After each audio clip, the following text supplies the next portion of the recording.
Bueno, buenas tardes, amigos. Buenas tardes.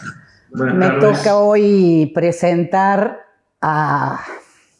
en esta mesa de teatro que comparto con amigos desde España y con otro amigo desde Buenos Aires, con Lautaro Vila, perdón. Ya empezamos mal.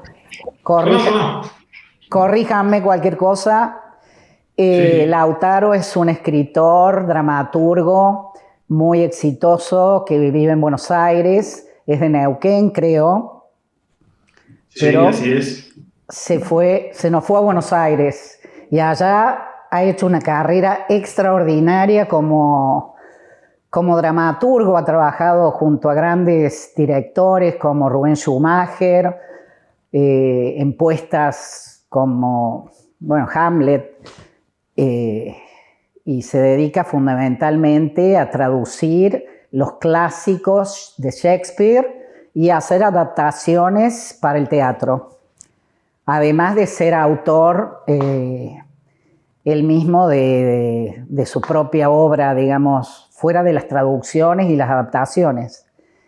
Y en la otra pantalla están mis amigos Ricardo Fichtel, cordobés, que se lo fue para las Europas hace años, con el que tuve el gusto de trabajar antes de su partida. Me dirigió en un espectáculo multimedia para la época, porque todavía era la época de la dictadura, en los últimos años, que hicimos, yo no diría La Última Palabra, que fue un espectáculo multimedia con cine, músicos en vivo, danza, teatro, y y él era el director general de la puesta, que fue todo un gran acontecimiento para la época. Así que tengo muy buenos recuerdos de él. Después nos hemos visto en España cuando fui con mi grupo de Teatro La Cochera, con el grupo Los Delincuentes, nuestro primer viaje a Europa, que fuimos invitados al Festival de Portugal, y en nuestra gira por Madrid nos organizó el querido Ricardo toda nuestra presentación en la Sala San Paul, que era la sala que manejaba su hermano. Él recién estaba mudado a Madrid. Le estrenamos su departamento con las actrices. Todavía no había llegado su esposa Nené ni sus hijos, que estaban en Córdoba esperando la ida a Europa. Así que amorosamente nos atendió, hasta nos daba la moneda para andar en metro, porque, éramos medias chuncanas las actrices. Y me acuerdo que vivías en Artilleros, que había que andar un buen rato en el metro. Sí, y que no podíamos hacer ruido de noche cuando colgábamos la ropa, porque el goteo a los madrileños les molestaba en el patio interno, y fuimos reprendidas las actrices por colgar ropa de noche. De todas esas anécdotas me acuerdo. Siempre muy generoso y un gran amigo, y me emociona estar presentándolo en este momento. Y ha hecho una súper... ha creado un grupo,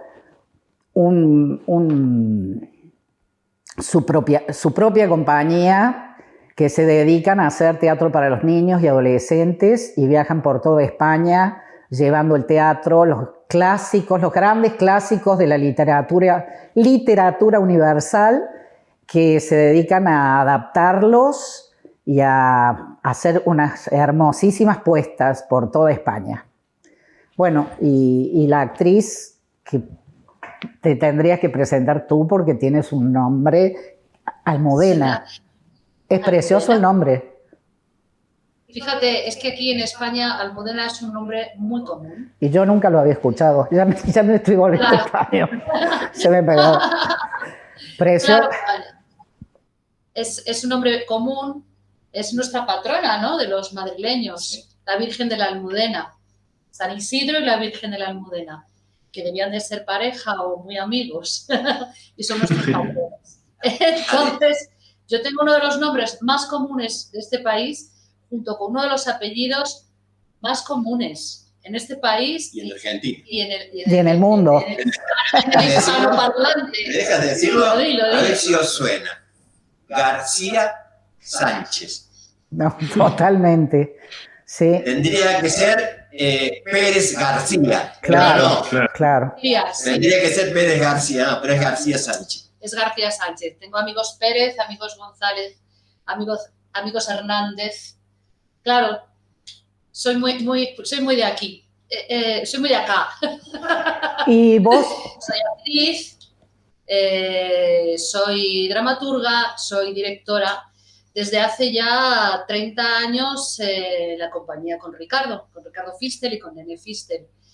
Y te podría decir pues, que he hecho muchas cosas, que he hecho cine, que he hecho televisión, que he hecho teatro, pero que un día, que fue cuando aterricé en esta compañía y empecé a aprender de la mano de este caballero, pues eso fue lo que me enamoró. Ahí encontré mi camino, como actriz primero, como ayudante de dirección de él primero, segundo, y después me pasó ese relevo, temblando él y temblando yo, me imagino, y a partir de ahí pues hemos hecho ya varias, bueno, casi 10 producciones, las demás participé como actriz, después como dramaturga y después como directora. Sí. Y las últimas 3 direcciones y dramaturgias pues ya han sido mías, ¿no, Ricardo? Totalmente. Siempre supervisadas, por supuesto, siempre de la mano, porque eso sí, el estilo es el estilo de Globo Rojo, es el estilo de Ricardo Fistel, es mi estilo ya, porque mi casa y mi forma de contar. Y ahí estoy, y aquí sigo, y aquí seguiremos contando cuentos, contando historias. Muy interesante. Bueno, además, la diferencia es que ustedes parten generalmente de escritos, de cuentos o de narraciones, o sea que no están escritas para el teatro, se dedican a adaptarlas para los actores, supongo para la cantidad de actores que haya en el elenco y llevarlas. Nosotros siempre nos encontramos en el teatro para niños con el mismo hándicap, con el mismo problema. Hay muy poca literatura escrita para los niños. Hay literatura, por supuesto, pero hay muy poca literatura. Y también nos surgía esta necesidad de hacer algo que a los niños les gusta mucho, y es que le cuenten el mismo cuento conocido por ellos muchas veces, ¿no?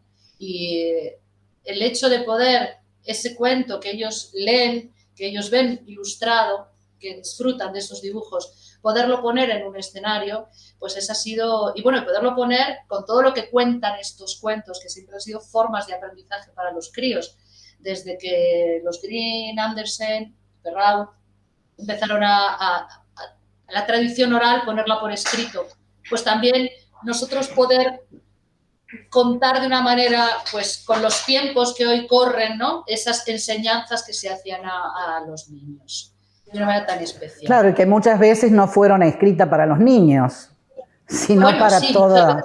Claro. De hecho, si fueron escritas para los niños, a la moral de hoy en día nos cuesta un poco ver cómo podían ser las cosas tan crudas, digamos, ¿no? Pero son grandes valores y grandes enseñanzas las que transmiten. Hay algunos valores que sí modificamos, especialmente de los derechos humanos, los derechos de los animales.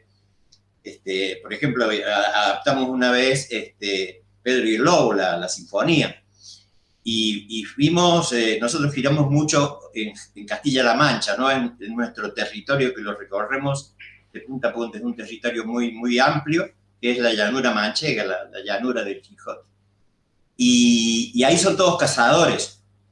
Y nosotros habíamos modificado el final, ¿no? No es un lobo, sino una loba, y lo que tiene dentro no es el pato, sino una cría de lobo, está embarazada la loba.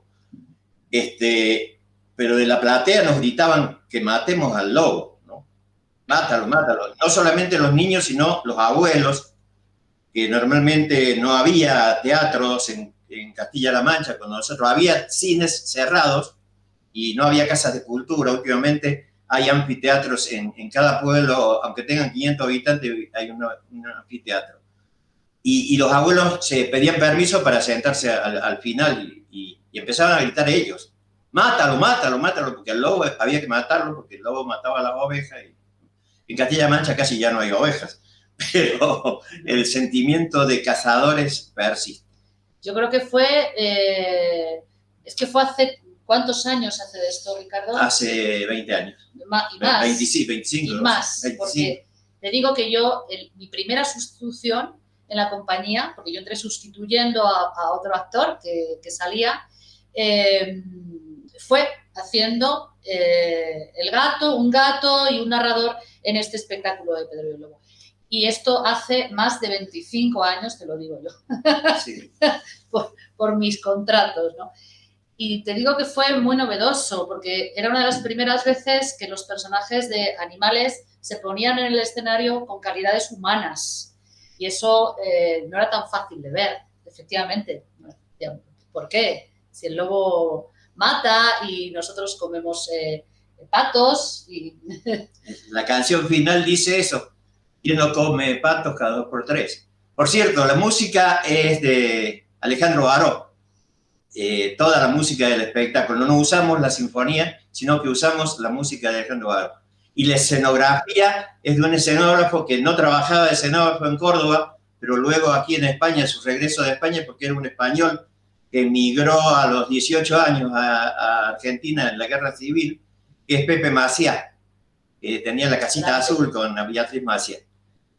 Nuestra primera escenografía que hizo en España a su regreso fue Pedro y el Lobo. Y Alejandro Baró, un reconocido músico de Córdoba, que viene del rock and roll, de los Bichos, y después se dedicó, gran pianista. He trabajado con él haciendo espectáculos también, cantando tangos, él me acompaña. Bueno, autor de la música de Yo no diría la última palabra. También. Y padre de mi hija. Claro, eso no lo quise decir, no lo porque dijiste, ya bueno, son intimidad.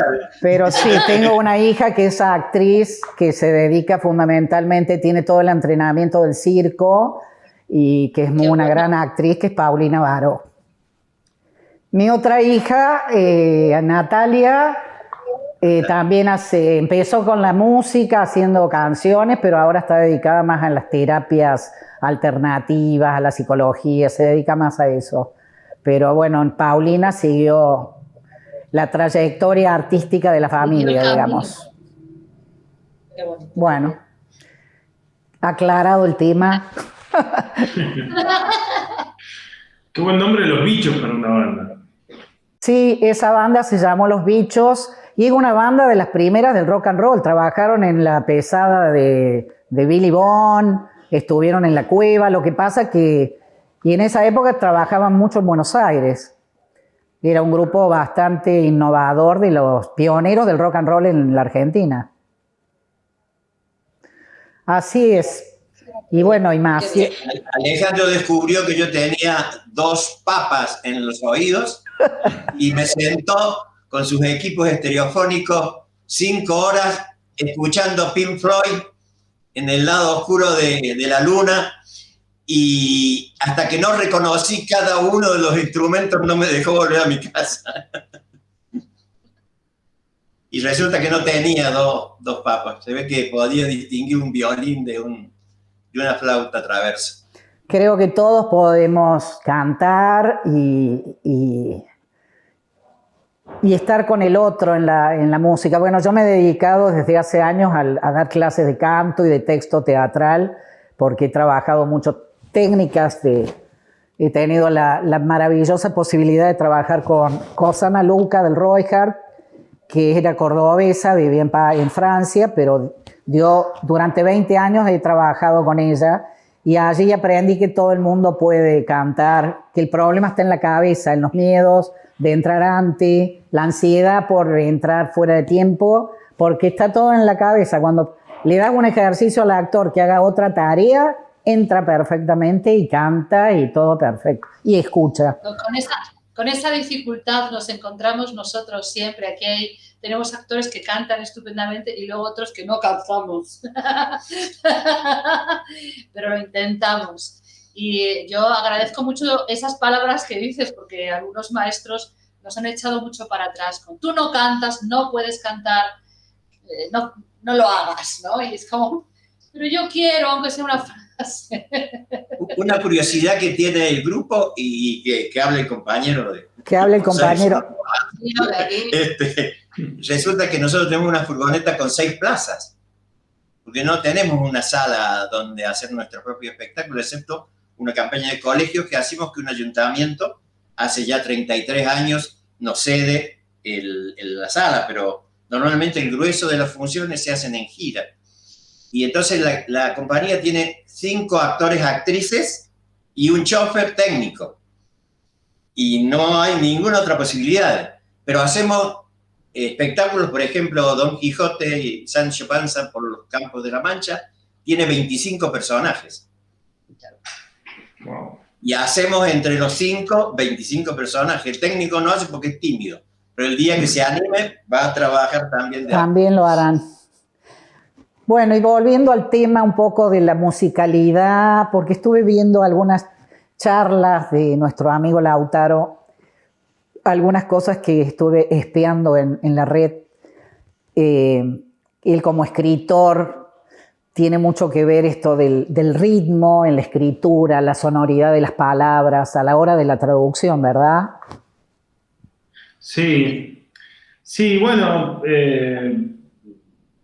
yo el trabajo que yo hago, que siempre lo he hecho con un director que es Rubén Schumacher, tiene 2 partes. Uno consiste en una traducción, que es como la primera pregunta que siempre me hacen, ¿por qué si la obra ya está traducida, por qué hay que traducirla de nuevo? Y bueno, un poco la idea de realizar ese trabajo, nosotros, o sea, hacemos una adaptación, pero a la vez es una o sea, no es la transposición de un texto literario a un texto teatral, sino se trabaja sobre la puesta en escena de ese texto teatral que ya está concebido como tal, ¿no?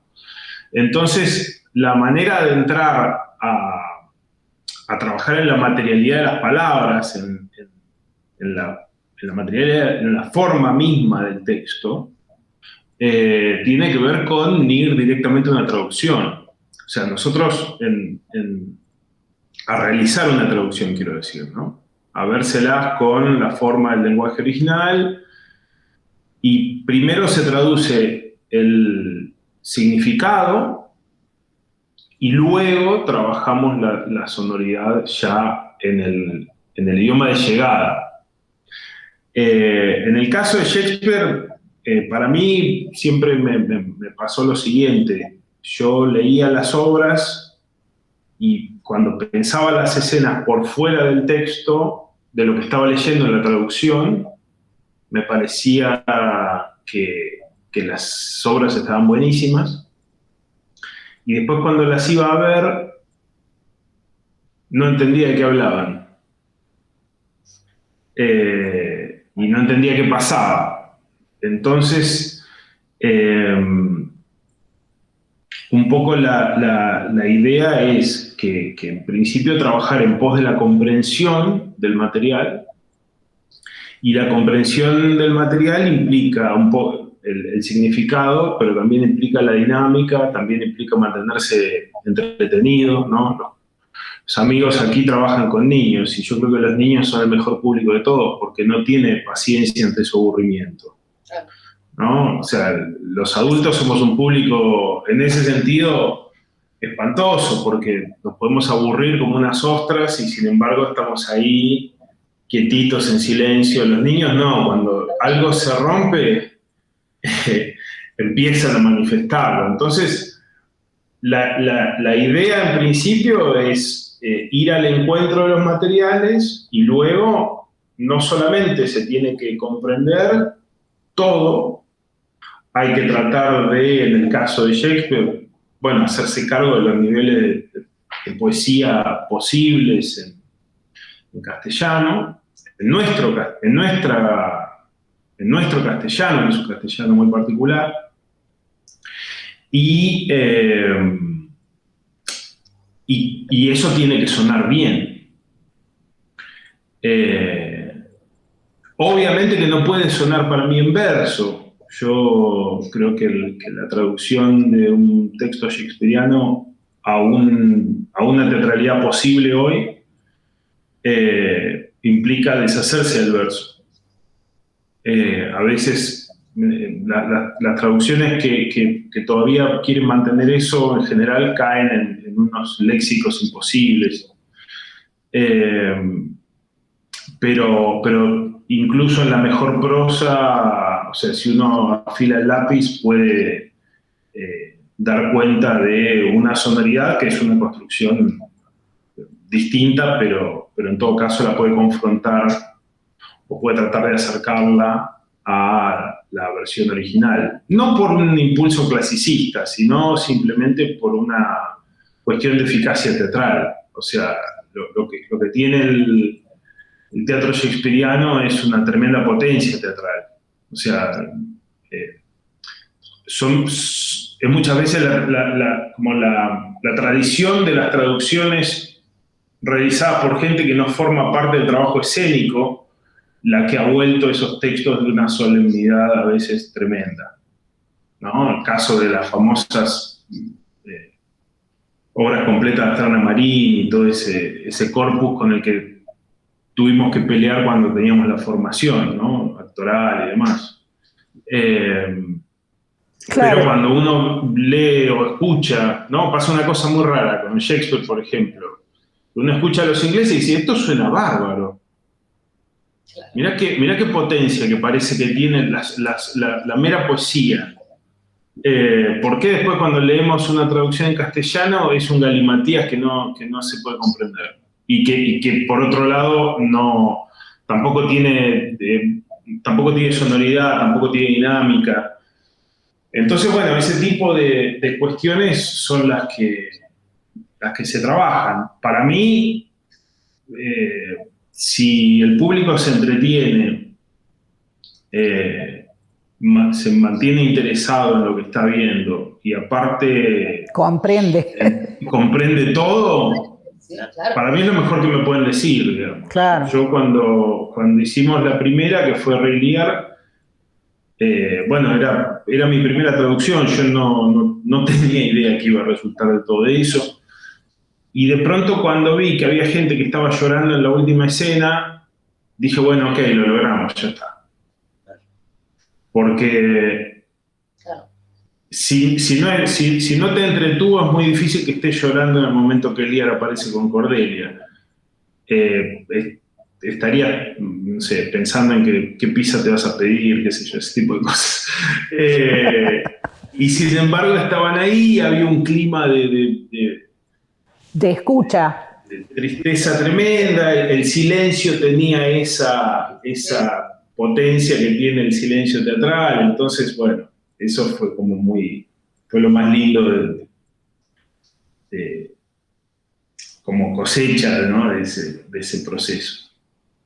Y además pienso, no sé si las personas que van, los espectadores, no conocen la obra, en el caso de los jóvenes, por ejemplo, o de muchos que creen conocer o han leído hace tiempo las obras de Shakespeare. A mí me pasa que yo las he leído en la universidad, porque estudié letras, pero después las he dejado, que no las tengo tal cual lo que es la historia y por ahí me confundo, y creo que eso estaría bueno desde la dramaturgia, que tenga la claridad para que el espectador nuevo pueda entender y tomar la esencia de la obra, ¿no?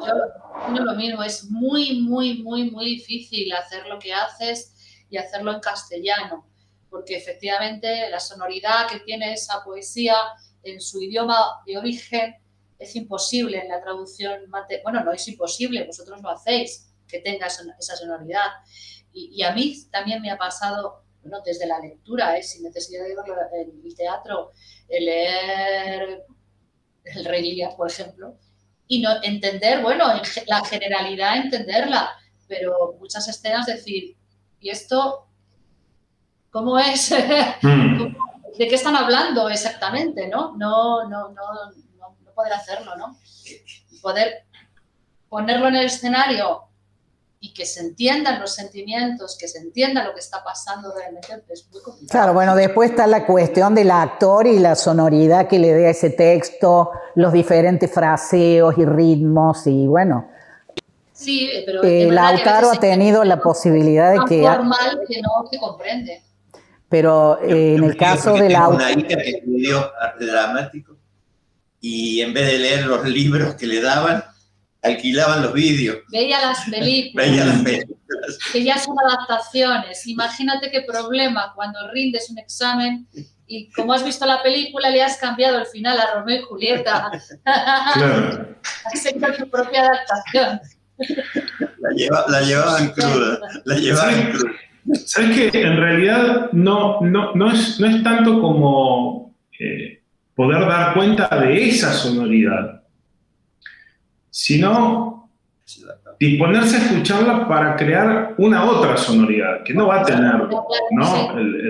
Porque la forma del lenguaje es otra, la manera de acentuar, mismo, yo creo que las traducciones tienen caducidad, no sé, yo creo que una traducción dura 10 años y luego habría que hacer una nueva, porque el lenguaje es una cosa que está en mucho movimiento. Claro. Pero hay una situación de esto que veníamos hablando, para mí, en la cultura teatral y en la cultura argentina un poco, que es como suponer que hay algo que se tiene que no se tiene, ¿no? Entonces hay una especie de impulso rupturista constante, que a veces yo me parece que es un lindo diálogo para una tribu teatral que está más avisada, pero que para el público, o sea, por fuera de la gente que practica teatro, a veces es complicado. Digo, entonces, cuando nos encontramos con estos materiales, dado el tipo de proyecto y todo, insisto, sin buscar un clasicismo porque está bien, sino simplemente por ponerse en un lugar de facilitar la obra, respetando su complejidad, es que tratamos de ser como lo más cercanos al texto, sobre todo entendiendo que hay un texto que es teatral, ¿no? Previamente. Y bueno, esa circunstancia de que aquí se hace poco teatro de repertorio, por ejemplo, ¿no? Es una circunstancia que yo creo que el teatro en Argentina tendría que revisar un poco. El teatro de repertorio fue históricamente una escuela de actores, ¿no? Las compañías que hacían una serie de materiales, quizá de una manera no tan experimental, pero que entonces vos empezabas como muchachito de la corte o pícaro de, ¿no? Como cacerola Sí. En Babilonia de Yépolo, y luego hacías un camino de papeles y eso apelaba a un tipo de circulación en unas salas de determinado tamaño. Sí. No sé, empiezan a requerir como ciertos elementos del orden de la gestión teatral, de los espacios, del tipo de público, de los volúmenes de público que se necesitan para llevar adelante las funciones.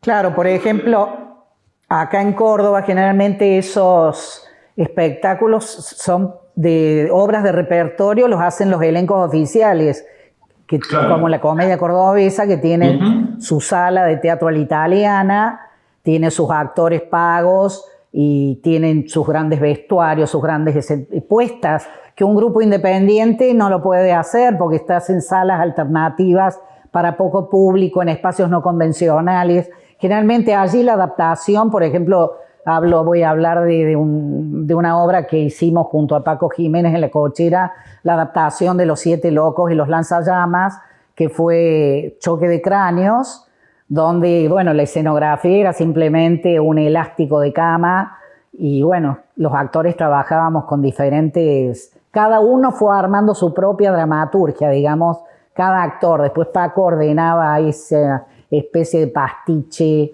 que logramos hacer con la obra, ¿no? Pero también para trasladarla a otros espacios, a otros...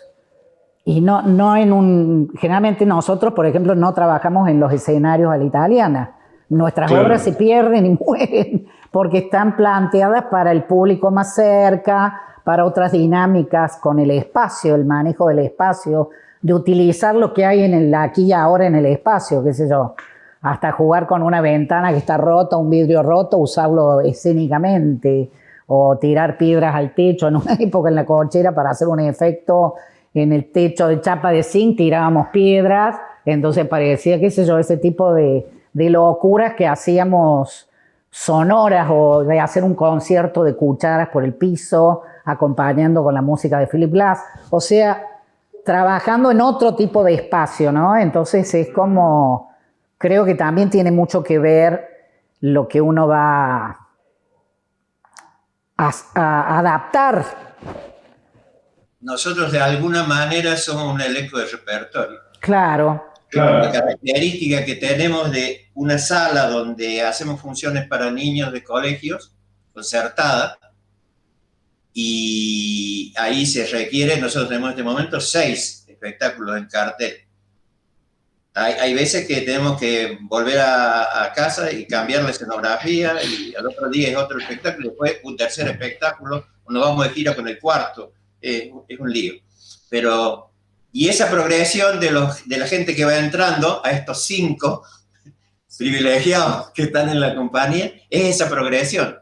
Almudena llegó siendo una jovencita y hoy es una mamá que tiene múltiples ocupaciones, además de fundamentalmente ser actriz. Sí, bueno, pero hemos podido de alguna manera mantener un elenco más o menos estable. Es verdad que hay gente que, bueno, va y viene, pero vuelve a trabajar con nosotros, va porque tiene otros proyectos, regresa, pero hay gente que sí está estable, yo una de ellas, y es verdad que sí, que se empieza pues haciendo, aprendiendo personajes más pequeños, como decíamos, ¿no? Vas a empezar haciendo de árbol, y ya pues las producciones...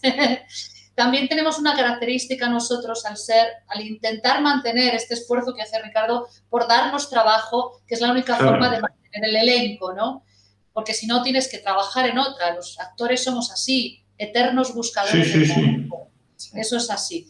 Entonces nosotros hemos tenido la oportunidad de poder adaptar las historias que queremos contar, escritas especialmente para esos actores. ¿Sabes? Con las capacidades de cada uno, con las carencias de cada uno y con los talentos maravillosos que tienen otros y poder contarlos ahí, ¿no? Y sí, tenemos en cartel Sastrecillo Valiente, un homenaje a Mary Poppins, que es la niñera fantástica. Tenemos Mago de Oz. El Mago de Oz, que se quedó como el Mago de Oz. Sastrecillo Valiente. El Sastrecillo, ya lo he dicho. Luego tenemos cuentacuentos más pequeños. Para lugares no convencionales. Para lugares no convencionales en los que efectivamente hay que trabajar donde estés, en una plaza, en un colegio, en un aula, en un gimnasio, en un polideportivo. Dentro de una piscina vacía. Con niños. En una plaza de toros, claro. Hemos trabajado. Esos espectáculos son mucho más adaptables y siempre manteniendo un hilo conductor, que lo suelen llevar 2 actores, se van introduciendo cuentos clásicos también, sí, ¿no? Sí. Tricitos de Oro, la princesa Guisante, no es la princesa Guisante, me he confundido.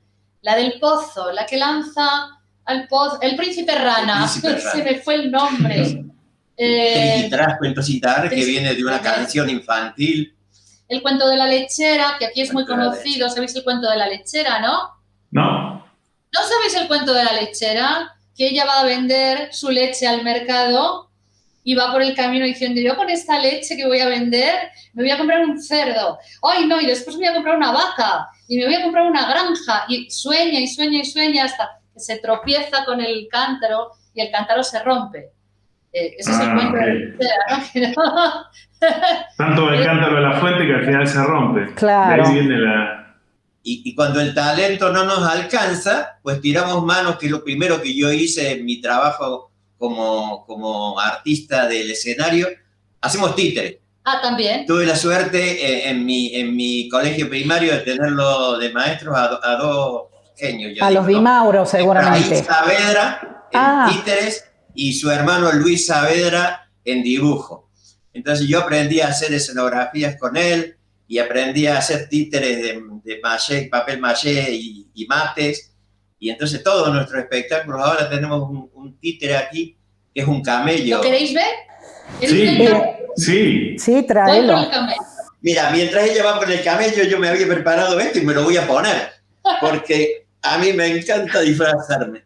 Esta es una peluca para el próximo espectáculo. ¿Cuál es el próximo espectáculo, Ricardo? Tengo entendido que están trabajando sobre El Principito de Saint-Exupéry, una adaptación. Sí, estamos haciendo La Principita, porque estos tiempos modernos exigen determinadas rupturas. Somos rupturistas. Claro, decíamos que habíamos hablado de los animales, ¿no? Del valor del sentimiento de los animales. Bueno, pues ahora está también, digo que está de moda, pero es una realidad necesaria, y es que las mujeres realmente nos empoderemos y hagamos también lecturas que hicieron los hombres hace muchísimos años. Ricardo, qué guapo estás. Vos sabés que yo creo que Saint-Exupéry, con El Principito, también se tuvo como origen unos cuentos donde la protagonista eran mujeres, porque él venía a la Argentina, a Entre Ríos, y bajaba con su avioneta, y allí en Concordia vivía Madame Fouche, que es la creadora de la Alianza Francesa en la Argentina, y eran muy amigos, y sus niñas. Él tiene un cuento sobre las princesitas argentinas, que dicen, bueno, algunos, que sería como el antecedente, estas niñas salvajes que andaban a caballo, en donde en las casas abajo de la mesa pasaba una serpiente, que tuvo mucha influencia en la obra de él. Así que no está errado que sea la princesita, la princesita. La pequeña principita. La pequeña principita. Nos ha quedado el título. Sí, ha quedado muy bonito el título. Sí, como veis, nosotros trabajamos mucho desde lo visual. Antes lo decía Lautaro, que los niños son un público exigente, que no se anda con medias tintas y se aburre, da patadas en el suelo, o juega, ¿no, Ricardo? En un símil taurino, que a mí no me gustan nada los toros, pero sirve para dar ejemplo, dicen que si el torero en 5 minutos no mete en el trapo rojo al toro, el toro gana. Claro. Para nosotros el público es un toro, y en 5 minutos tenemos que ganarlo porque no lo ganamos más. De allí vendrá la frase de... Es alucinante. Nosotros vamos a toda pastilla. No lo dejamos pensar ni meterse. No preguntamos nunca. Esto de qué gusto tiene la sal está prohibido. Y un gag sí debe terminar en un papá, porque siempre funciona bien un gag cuando termina así.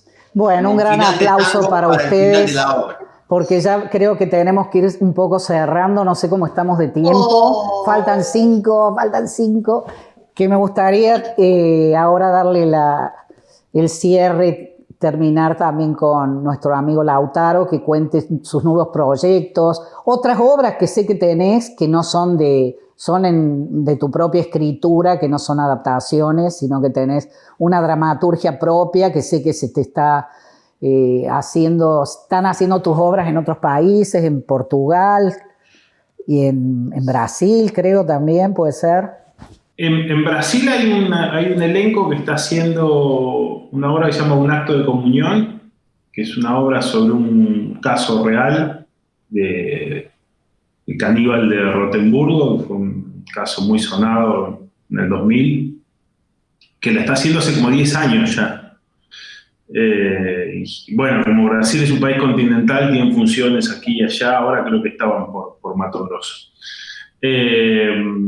Y bueno, esa ha sido la obra más representada. Ahora están ensayando otra que yo estrené en Portugal en su momento, se llama Cabaña Suiza, que después la hicimos acá. Y ahora estoy escribiendo un texto que se llama El Bien, que vamos a estrenar hacia fin de año, estoy terminándolo.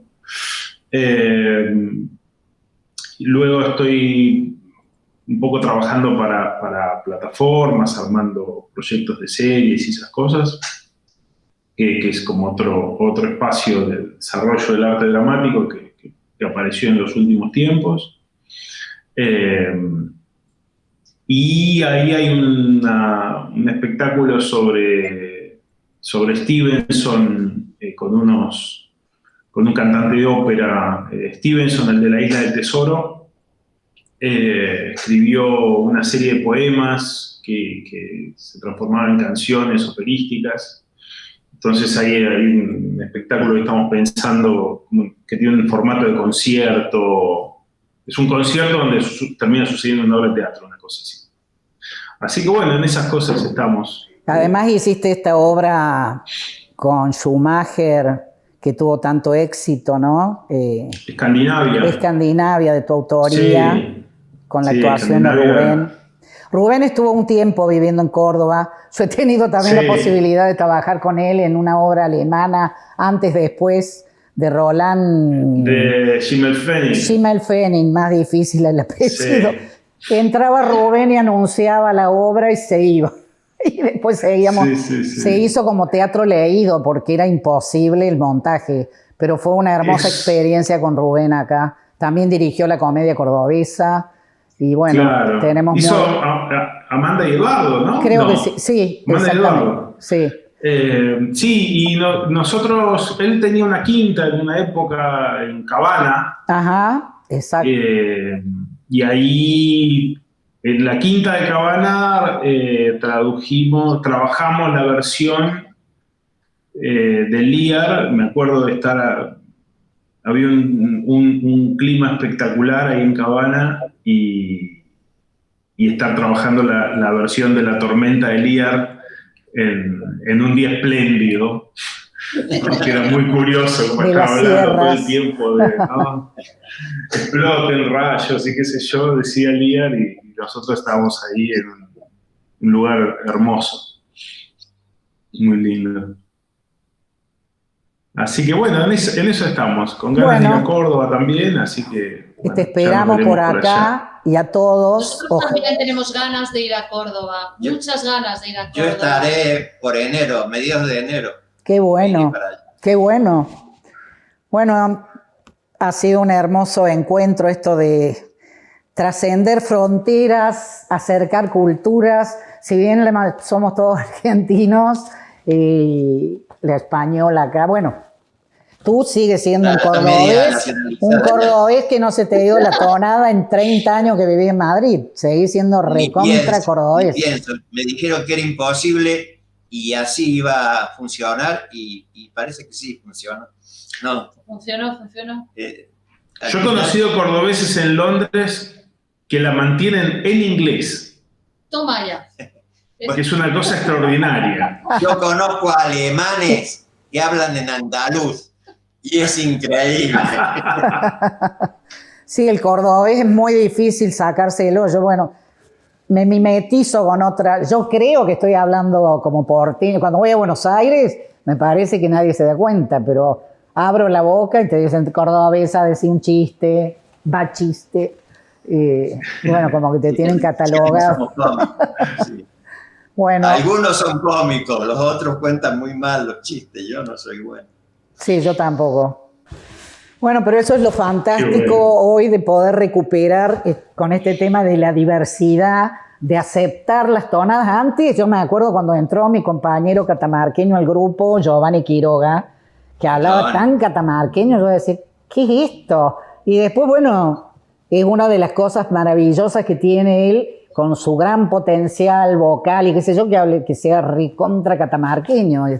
Recontra catamarqueño. Me parece Además, fantástico el es un poder tío recuperar la tonada y no tener miedo, ¿viste? Porque si no, No. eso de que tener que hablar en lenguaje neutro y si no, o los Y además porteños es muy que bonito. quieren imitar a los cordobeses o a los tucumanos y por ahí no les sale Además es muy bien. bonito que lo mantengáis, porque si no, para los españoles parece que argentinos solo son los de Buenos Aires. Claro. Imitamos el acento argentino haciendo de porteños, los llamáis, ¿no? Sí. Y es muy bonito para nosotros saber también Que existe no, otra Argentina. que Córdoba existe, que Mendoza existe, y que cada uno tiene su Además, peculiaridad. Catamarca le dicen los lengua de plomo. ¿Usted acordaba, mi hermano, cuando estuvo? Se va yendo todo. En serio. Bueno, en España pasa lo mismo, ¿eh? Si tú vas de norte a sur, hay 80 idiomas, no los que realmente las nacionalidades que le llaman. Porque entre los vascos tienen diferencia, entre los catalanes tienen diferencia, y entre los emigrantes que se han mezclado con eso, estamos nosotros, los cordobeses. Una vez hicimos una experiencia con Graciela Viale, que me invitó para la Biblioteca Sarmiento a hacer una actuación. Y hice unos cuentos en el mejor español, porque yo digo el castellano, porque ya el castellano no se habla ni siquiera en España. El castellano, aquel del Quijote, ya no existe.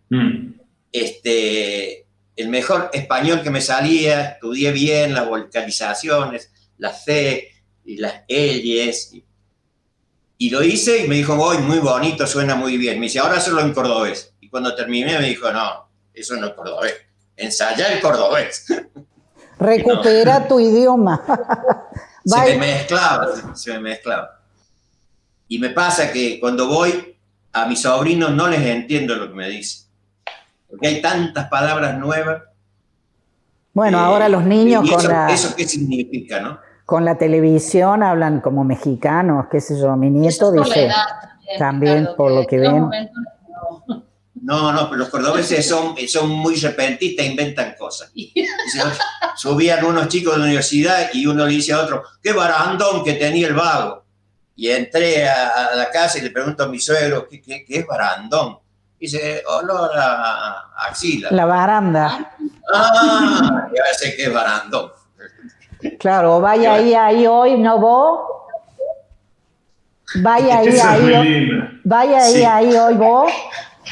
Sí. Todas vocales. Bueno, yo te digo que hice una obra, hice Madre Coraje, hablando todo con la che. Sí. Claro. También, y bueno, me dicen que tenemos que ir cerrando, la gente... Vale. Bueno, encantadora mesa, la paso. Bueno. Yo personalmente le he pasado muy bien, no sé vosotros, ¿cómo estáis? Un placer. Supuesto que sí. Muy lindo. Y cuando vengas a Madrid, ya sabes, me buscas ahí. Iré a tu casa, por supuesto. En internet tenemos nuestra página web, que es PTCLAM, es Producciones Teatrales Castilla-La Mancha. O si no, busca el Globo Rojo. Y hay dos. Uno que es un nightclub que está en Palma de Mallorca y los otros somos nosotros. Entonces busca teatro para niños. Veniros. Está muy bien. Lautaro, veniros para España, veniros. Vamos a ir todos. Estoy viendo si puedo ir a Portugal ahora en octubre. Hay ahí un proyecto para un lugar que se llama Guarda, que es un municipio que está cerca de la frontera. Quizá vaya en octubre y quizá vuelva en abril. Estoy ahí como viendo si lo podemos cerrar. Así que... Estás al lado. Sí, por eso. Si estamos cerca, ahí... Estás invitado en nuestra casa. La casa de Nené está abierta para todo el mundo. Muy bien. Bueno, muchísimas gracias. Bueno, muchas gracias. Y a tu amiga un beso enorme. Vamos a despedir bueno. Ricardo. Ponte la peluca, Ricardo. Vale. Pónganse los atuendos. Yo no traje nada. Tendría que haber traído algo para... Así. Adiós, compañeros. Adiós. Hasta Un pronto. placer. Chao. Chao, un abrazo grande. Un gusto. Chao. Nos vemos. Hasta Hasta luego. luego.